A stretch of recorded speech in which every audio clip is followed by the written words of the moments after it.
Welcome back to Preservation Travels with Lane and Kevin here at our Restoration Nation. Today, we're in Louisiana.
Welcome to Whitehall Plantation here in Simmsport, Louisiana. This beautiful Greek Revival home is only an hour outside of Natchez, Mississippi, but it is worlds apart architecturally from what we've been seeing there with the Greek Revival style. And this gives us the opportunity to walk you through and show you how interpretations of those classical styles varied radically in different geographic areas. So today we're going to take a look at the vernacular Louisiana style of this glorious Greek Revival style of architecture, starting right here on the front veranda of Whitehall Plantation. This beautiful home was built in 1849 by Samuel Norwood by the architect Henry Howard. It sold in 1852 to Benton Barton Sims, who founded Simmsport about 3 minutes up the road that direction. His family of 8 moved into this home, and this was a working plantation. They grew cotton, corn, peas, sweet potatoes. A variety of agricultural products were produced here on site.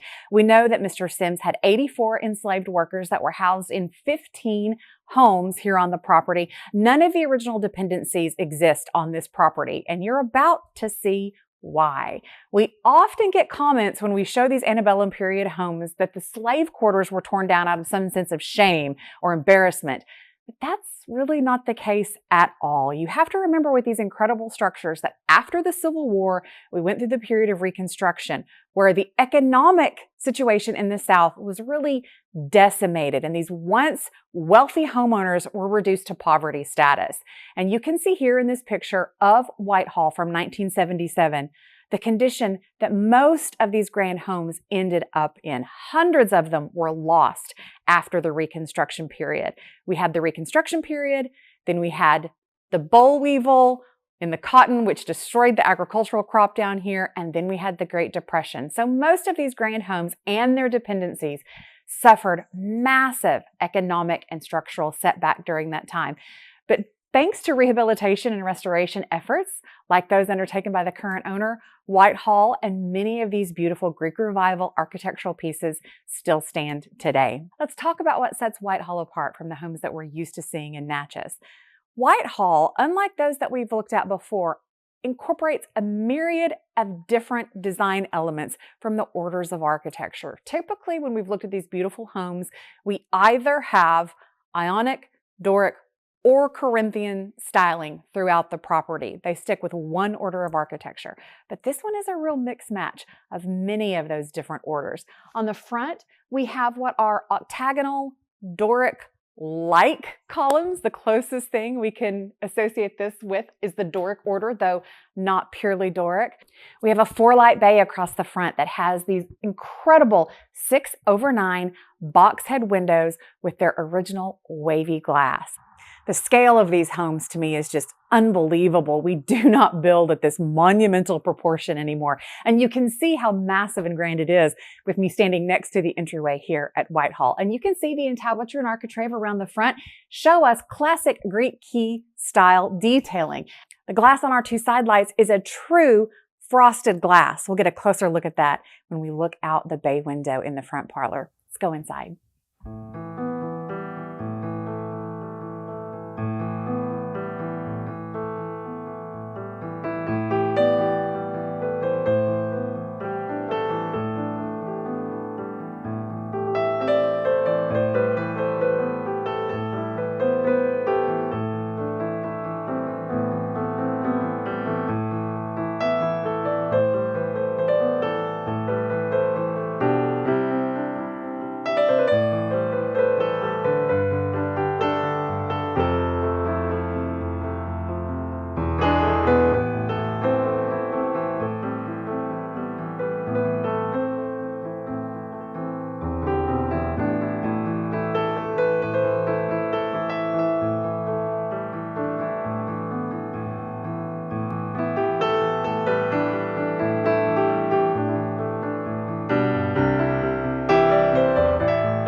Now, you've seen the condition that Whitehall was in 1977, so it's hard to imagine this masterpiece of a home in that condition. The current owners have done an absolutely spectacular job with the restoration of this incredible property. I want you to take a look around and see the mixture of styles that we see in this house.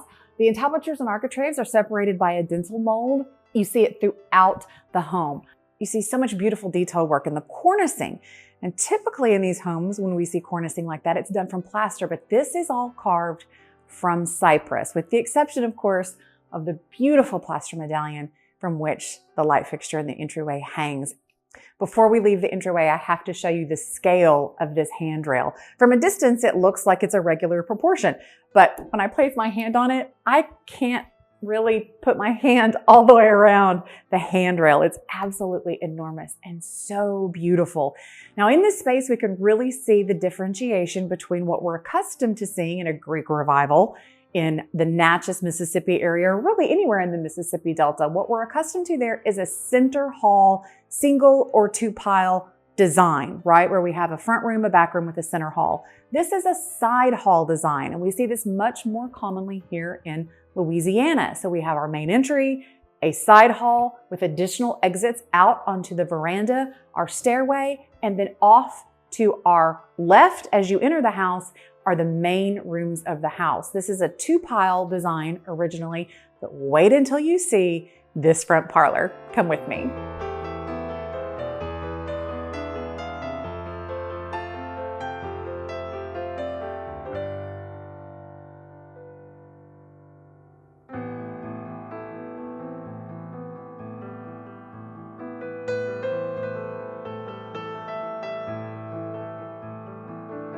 Well, here we are in an absolutely grand, glorious front parlor. This parlor extends the entire length of that front gallery. Those 4 walkout box head windows that we saw from the front are all in this singular space. And again, we have glorious symmetry, referencing back to those orders of architecture. We're gonna have a whole lesson on the orders someday so that you know what I'm talking about when I mention that. But this is where we see kind of the hodgepodge of design come in, like I talked about on the front porch. On the front porch, we have the Doric columns. So you would expect to see Doric columns represented throughout the house. But no, here on our fireplaces, we have Ionic columns. All right, well, that's one change.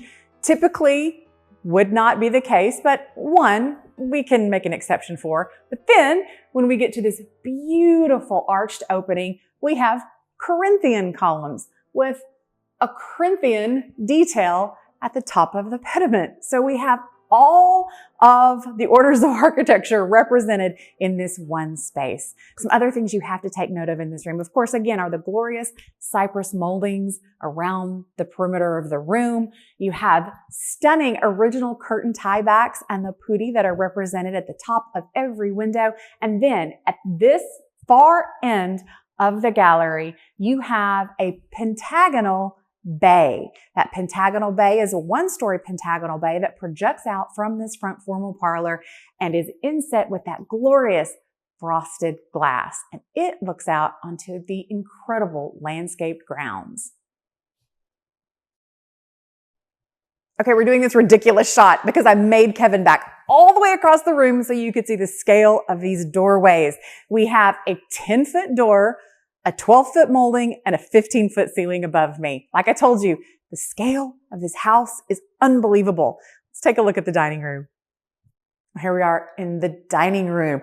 When I tell you that this house has every bell and or whistle that was available at the time, it has every bell and or whistle that was available at the time. You saw the incredible front parlor with the archway, the Corinthian columned archway. And in this room, we have pocket doors, which open up this space to one monumental space, or it can be closed off to serve as a dining room and a parlor. We have original mantelpieces in here in the Greek key design that have been painted with a faux marble technique. And again, more spectacular cypress carving in our cornices around the room.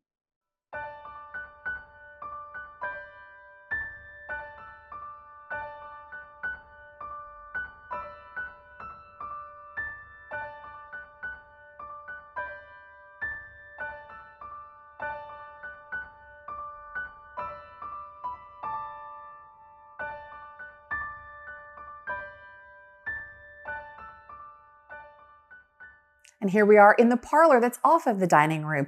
Now, the reason that pocket doors were so in vogue and were so useful were because they could create two separate spaces and change into a single space. So if the Sims were hosting a large function, a lot of the neighbors were coming to a large dinner, all of these spaces could be opened up for dining, for dancing, and then of course we have airflow. Since this is not a central hall design, you need all of these spaces to be able to open to pull that draft from that side hall into this space and out through those windows that are on the side of the house. So again, everything is working together to keep circulation and comfort in mind for these homes that are in Louisiana. It was hot, it was humid, it was uncomfortable in the summer. So everything has been done to keep the interior of the home as comfortable as possible. And now it serves to make a beautiful, grand space.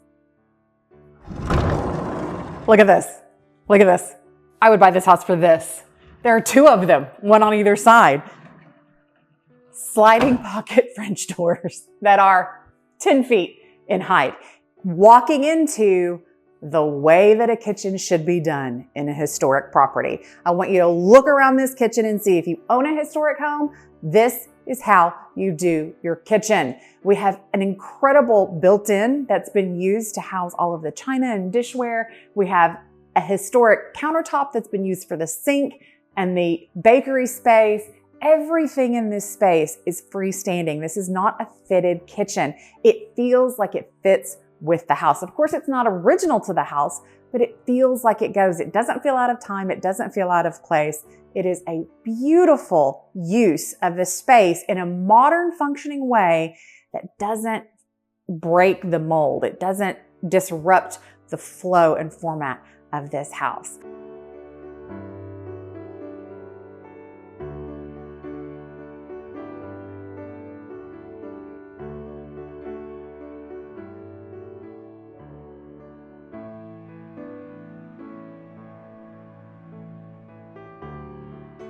Now let's take a look at this back room that is actually a much earlier structure, we think.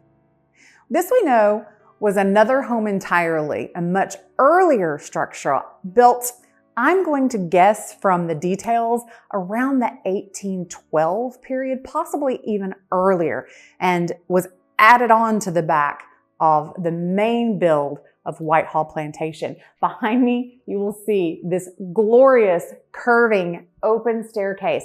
This is very much in the federal form. If you look at the form of the curve, the inset, it's very federal in feel. So I would imagine this original part of the home was built somewhere 1795 to 1810 or 12, and then added on to Whitehall as an additional space. But this would have served as the servants' stairs. It enters all the way up to the bedroom area of Whitehall, which is where we're going to go next.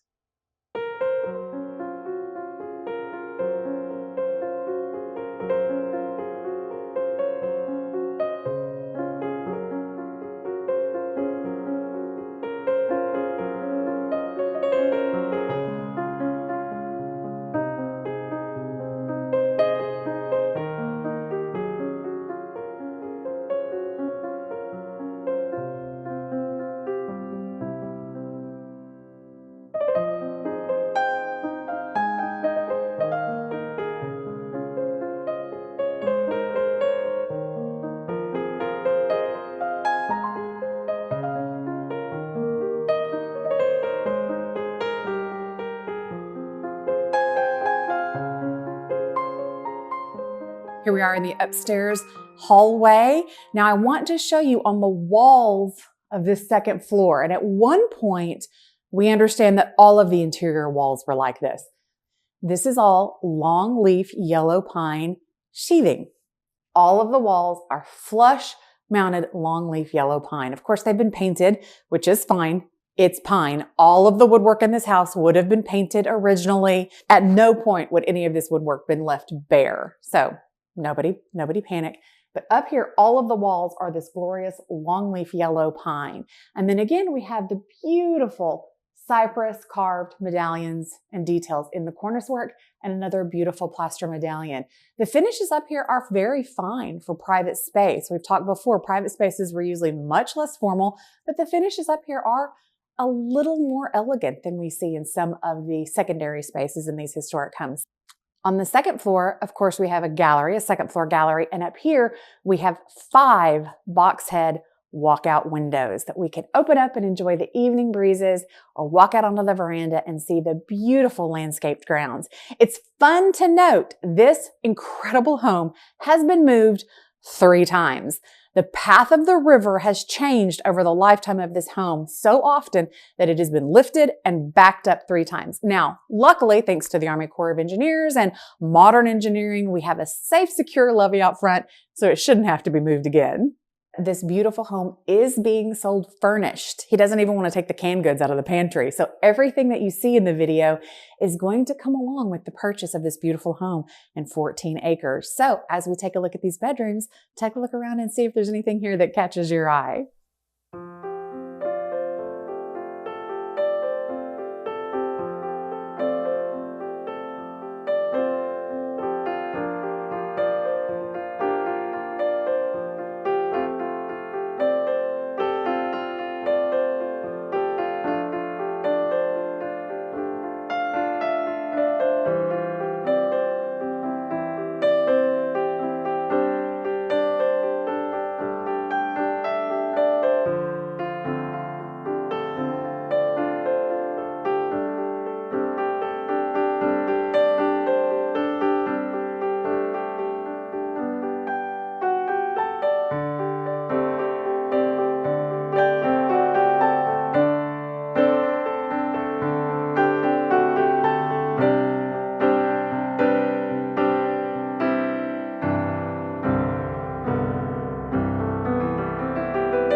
During the Civil War, Whitehall was commandeered by the Union troops, and this home was occupied by General Nathan P. Banks, and it was from here that he launched the Battle of Port Hudson. So this home is full of historic importance. Now, we're going to go outside and take a look at this little balcony that's off of this bedroom.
Like many wealthy landowners after the Civil War, Mr. Sims was in extreme economic distress. He lost most of his fortune as well as his ability to vote, like many landowners did during that time. So by 1868, Whitehall and her surrounding acreage were back in the hands of the bank. Just a couple years later, Samuel Norwood, from whom Mr. Sims bought the property in the first place, once again owned Whitehall.